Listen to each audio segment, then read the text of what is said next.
Okay, so tonight we're going to discuss a text, a really amazing text. It's about making choices in life. This is something that's always present. One of the reasons I love working with young people, college students, is because of the fact they are presented with a large number of choices in their life. And in their 20s, early 20s, is the time you kind of have to make a choice. You have to decide to stay in Israel or to go back, go to Denver or stay in Boston, whatever it is. You have to, kind of make these bigger decisions in our lives. We start to become adults and we have to figure out our own path. And it's important, I think, to get guidance from the Jewish tradition, how to make good decisions on a simple level. On a deeper level, considering the situation here in Israel, what we're all dealing with as far as the pain and challenge that we're going through, the path that the nation is going on can sometimes seem difficult. And we kind of are at a crossroads now, I think, in a lot of ways. The nation, as always, right? We are a nation that likes to divide up and not clump together. The joke about the Jew they found on the desert island with two different shuls, the one he went to and the one he didn't go to, right? So we like to divide things up and we like to look at things differently and have different perspectives. So we're kind of always at a crossroads. But there are certain times when Am Yisrael seems to be very unified. I've heard, teachers, rabbanim, lots of people in the media speaking about how this really is a time where Am Yisrael is united in a way that they've never seen before. I think that's pretty cool. So Am Yisrael is going a certain path right now. Is that the right path? How do we choose the path that we go on in life on an individual level and on a broader national level? How do we make those choices? So that's the text that I want to look at with everyone tonight. Hopefully will be relevant and practical.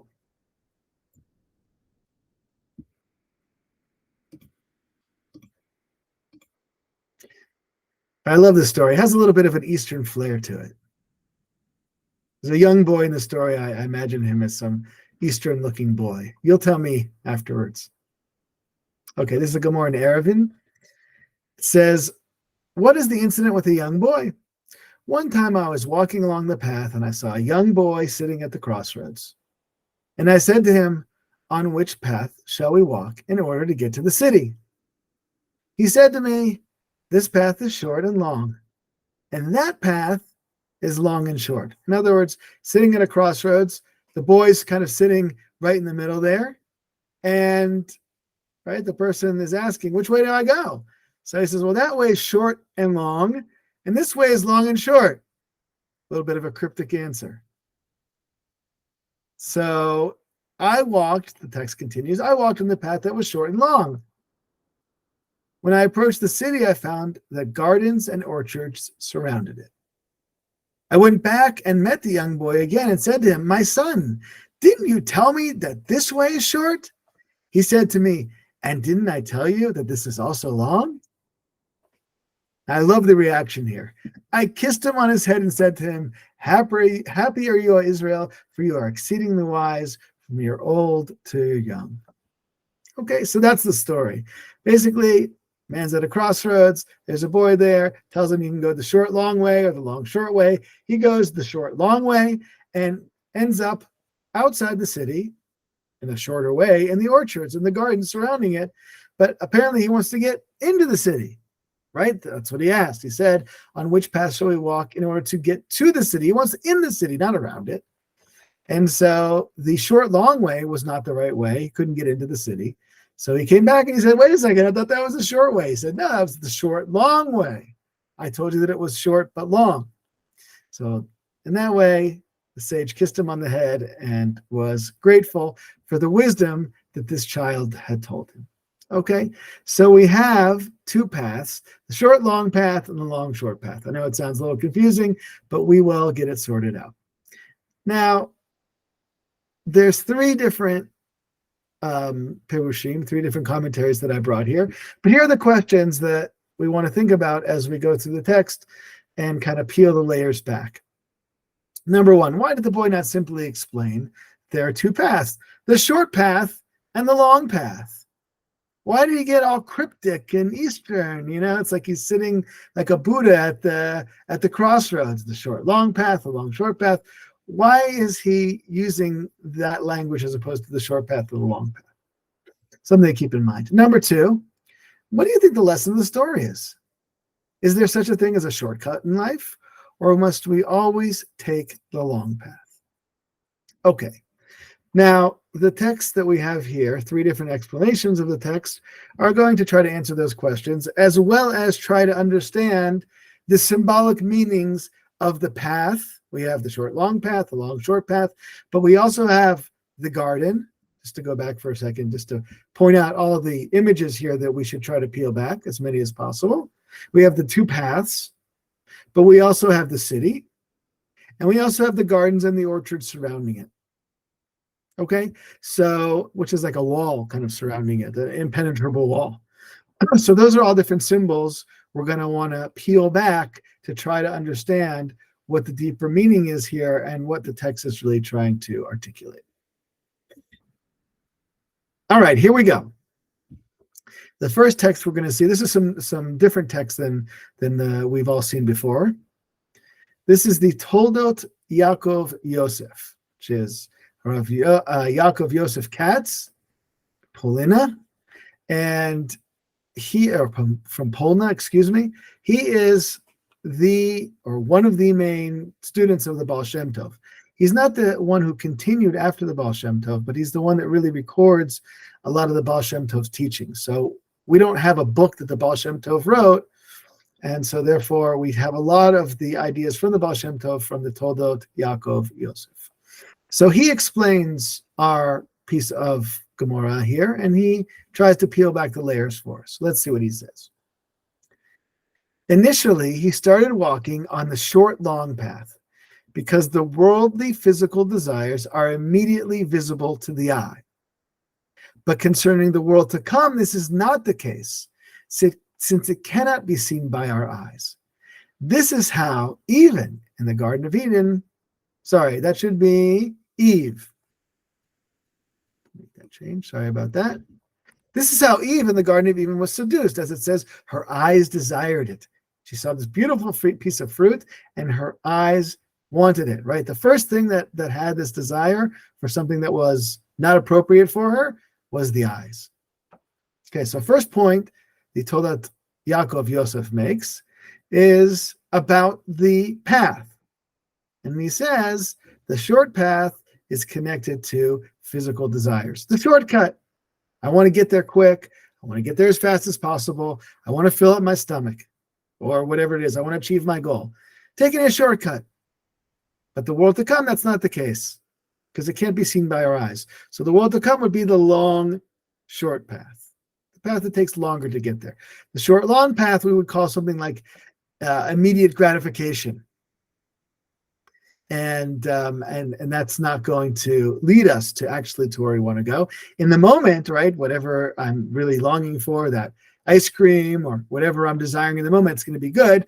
But my long-term goal of being healthy or losing weight or whatever, it's not going to be able to get me there. Okay. Back to the text here. And when he arrived at the city, he found that gardens and orchards surrounded it. This is a metaphor for worldly physical enjoyment, which separates a person from the city, i.e. the place where God dwells. So around the city are these gardens and orchards. And again, he's going in the direction of the physical pleasures. Not that we can't enjoy physicality. Physicality is here for us to enjoy. I love Shabbos. We had Thanksgiving Shabbos at our place, by the way, this past Shabbat, because it's just too much to do a whole big Thursday night Thanksgiving and then Shabbos again. So we did Thanksgiving Shabbos with a big turkey and mashed potatoes and sweet potato pie. It was great. Okay, Shabbos is great, and there's nothing wrong with utilizing physicality. That's one of the critical teachings of the Jewish tradition, that we engage with the world and we elevate it. But here we're talking about an overindulgence in the physicality, where that's the entirety of one's desire, right? That's the short path. And so when the man arrives at the gardens and the orchards, that shows him that he's just overindulging in the physicality, okay? Overindulgent in the physical worldly enjoyment. And that separates a person from the city where God dwells, right? As opposed to lifting up like we do on Shabbos, elevating it and using it in service as part of our Avodat Hashem, as part of our service to God. Here the person is utilizing it for its own end, and therefore it's not going to bring him to God. Okay, so back to the text. So I went back, right? That's what the man says when he gets to the orchards and the garden. He can't get into the city. He goes back. What does it mean he goes back? He's choser. He returns in repentance, in tshuva. He realizes that the world is not about indulging in physical pleasure. There's more important things in the world. So that my eyes would be truly open to my path, and so that I would not be among the erroneous, for his eyes are upon a man's way. He observes his every step. Okay, so he opens his eyes, so to speak. He has a moment of enlightenment, and he realizes that the path that he's been on is the wrong path, right? I've mentioned before, I think, that I went to Florida State University. Sarah, there's a good shout out right there. And lifestyle at Florida State University was really a lifestyle, for me at least, probably not for you, overly focused on physicality, the parties and the drinking and everything that college life presented. And then in a certain moment, it kind of had an eye-opening moment, like there must be more to life than nickel beers at Potbellies, right? There must be more to this. And that was the eye-opening moment that started a journey of looking into life's deeper questions. So I think that's the journey that's painted here.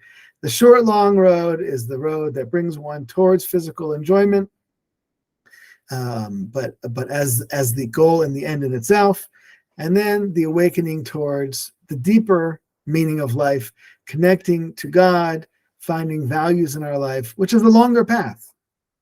It's a more difficult path. It's a path that has a lot of questions. It's a challenging path. I think a lot of people think when they get more into Judaism and they start learning, the religious life is going to be an easy life, right? I'll just let go and let God. Like everything will be taken care of for me. But I think that's not the way it's supposed to be. A person who's truly engaged with God and truly engaged in the world, it's more difficult. It's more challenging. It really brings up different questions than one would have if they just are like, oh, I'm just interested in making money and buying stuff and vacationing and eating. Right? So when one starts to delve into their deeper values and ask existential questions, who am I? What am I here to do? That actually presents a lot of challenges to life. So that's the long, short path, according to the Toldot Yitzchak Yaakov. Okay. Excuse me, the Toldot Yaakov Yosef. The two names of the Avot sometimes can get tricky, right? Okay. So that's number one I wanted to share with everybody. Number two. Okay, this is Rav Zev Wolf Einhorn of Horodna. Don't know where that is. Not familiar with him. Never had met anything that he had written before. He has a commentary on Kohelet Rabbah, which relates to our text, which I found was very important to add to our understanding of it. So here we go. He says, the way of the wicked is the short, long path, since at the outset it is easy to traverse according to his desires, but at the end it is bitter with no gain and is endlessly long. But the path of the righteous is the long, short path, since at the outset there are thorns, but at the end it is easy to traverse. It is difficult in the beginning, but its end will continue for many generations extending to the end of days. So Rav Zev Wolf Einhorn is going to focus in on the metaphor of the path. Short, long, long, short. Okay? The short, long path, it's shorter, it's easier. It's easy to traverse at the beginning. Here he again points out that it relates to one's physical desires. But the end, it's bitter with no gain. It's endlessly long. He's never really going to get to where he wants to go to. Right? There's an assumption that through his involvement in physicality, he's going to reach this goal. But at some point, he's going to realize that with physicality, it's just, okay, you want more and you want more. For those who are available to join our program Tuesday night, my friend Roy Yisrael Newberger is coming. He has an incredible story and he's hilarious, and it's really going to be a lot of fun. So I hope those who are around are able to join on Tuesday night. And he said to me something very profound. He grew up in a very, very wealthy home on the Upper East Side of New York, like beyond, like, you know, really, really, really wealthy. Like they had a chauffeur and maids and all sorts of stuff. And he said to me, after he spoke, kind of as an aside, it was very powerful. He said, you know what, the one thing we would talk about after we would go to the fanciest restaurant in New York, the one thing that we talk about, where we're going to eat tomorrow night. It's like there's no end to the physical desires. You're never going to get to the city. You're never going to get to what you want to. Okay, but the long, short path, again, it's there are thorns, there are thistles. It's a path that has challenges. When one is dedicated to not just fulfilling one's physical desires, one has broader values, as we just were mentioning. But the end, and this is something nice that he adds, once you get to a certain place, it's easier to traverse. There is a part of that path that does get easier at the end, I think, because you actually get to where you want to get to. You're actually able to arrive to the city, so to speak. So once you do arrive, so then there's a feeling of peace, of joy. Now, the good thing and the bad thing about life and all these paths is that they're never ending, right? We never stop walking the path. Please God, we get 120 good years, healthy years, to be able to do that. Even when we arrive to the city, there's always another goal to get to. There's always another path to walk. But nevertheless, if one walks the long path, the path is dedicated to values, the path is dedicated to God. So there's going to be an ease in that path. Maybe the ease in that path is Shabbos, I'm just thinking, you work hard 6 days. We're commanded to work hard for 6 days, but then at the end you get Shabbos. How great is Shabbos? Okay, let's move on to the third source here. This is the Ben Ish Chai of Yosef Chaimi Baghdad. We got to put a little Sephardi spice in here, a little flavor, a little harif. And he actually is an amazing commentator on the Agadah. He has a whole perush on it, and I really enjoyed what he had to say here. So let's take a look. The Ben Ish Chai of Yosef Chaimi Baghdad. So he says the child in the story, which we haven't talked about, right? Actually, when I even mentioned at the beginning, talked about all the different symbols, we didn't talk about the child. So he says the child in the story symbolizes the positive inclination, the Yetzer Tov, which is called a regrettable and wise child. So the Yetzer Tov is actually guiding him the right way, but it's also being very honest. It's interesting. The Yetzer Tov isn't trying to use any kind of tricks. It's telling me exactly how it is. It has wisdom. The man asked the child how to reach the city, which represents God's dwelling, Gan Eden. Okay, so we see the city is similar to what we saw before. The city is where God dwells, Gan Eden. The short, long path is called this because it is the way of the wicked and the evil inclination. Okay, so the short path is, and this is something I'm going to want to ask you guys, so get ready. Is every shortcut laid out by the evil inclination, by the Yetzer Hara? Anytime there's a way to get around, is that always the inclination, the evil inclination, the Yetzer Hara? But anyway, that's what the Ben Ish Chai says, that the short path is the way of the wicked, the Yetzer Hara, the evil inclination. It is short in relation to this world, since this path has no effort in the service of Hashem, but it is long in relation to the next world.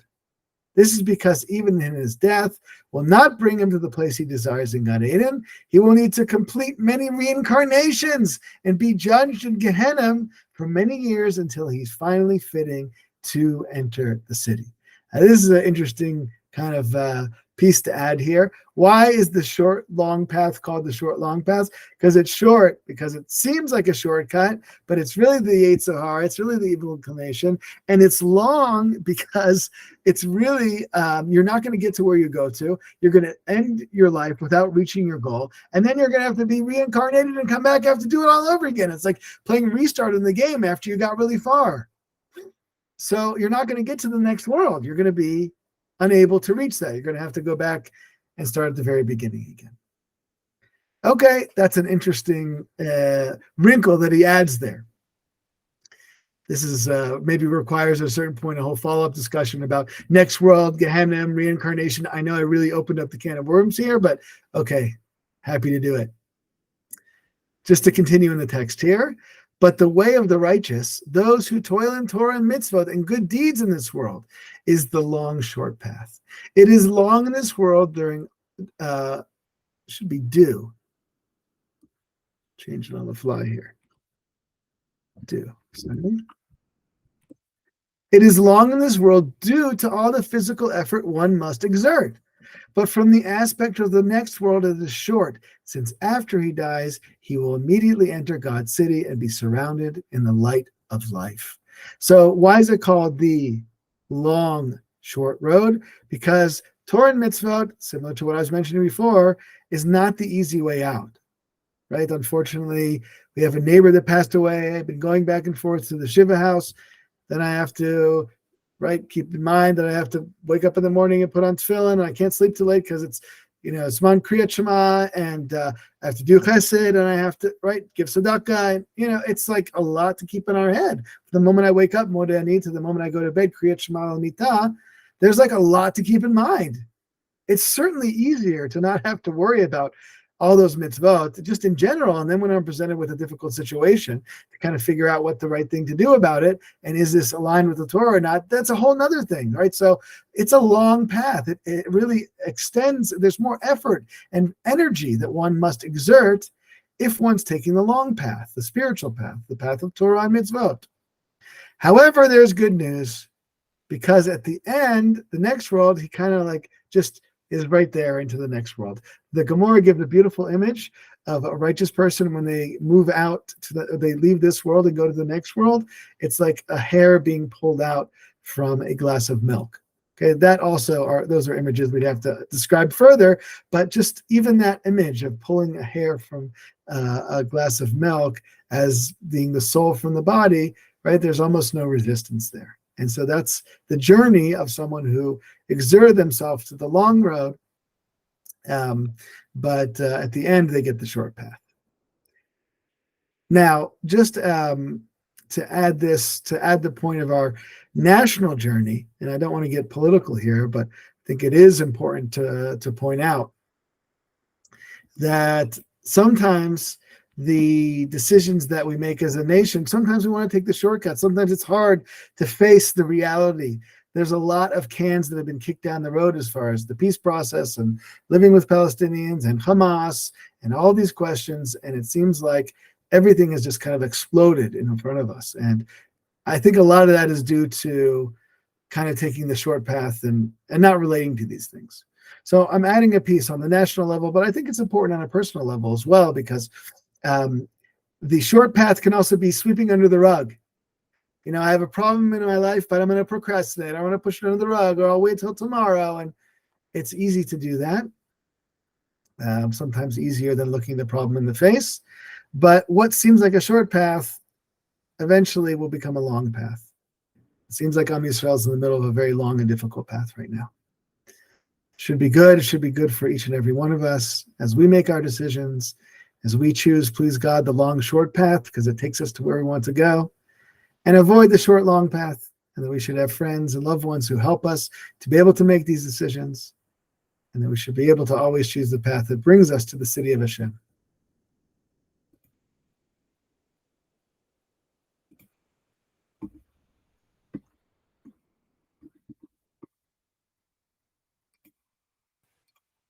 It reminds me of the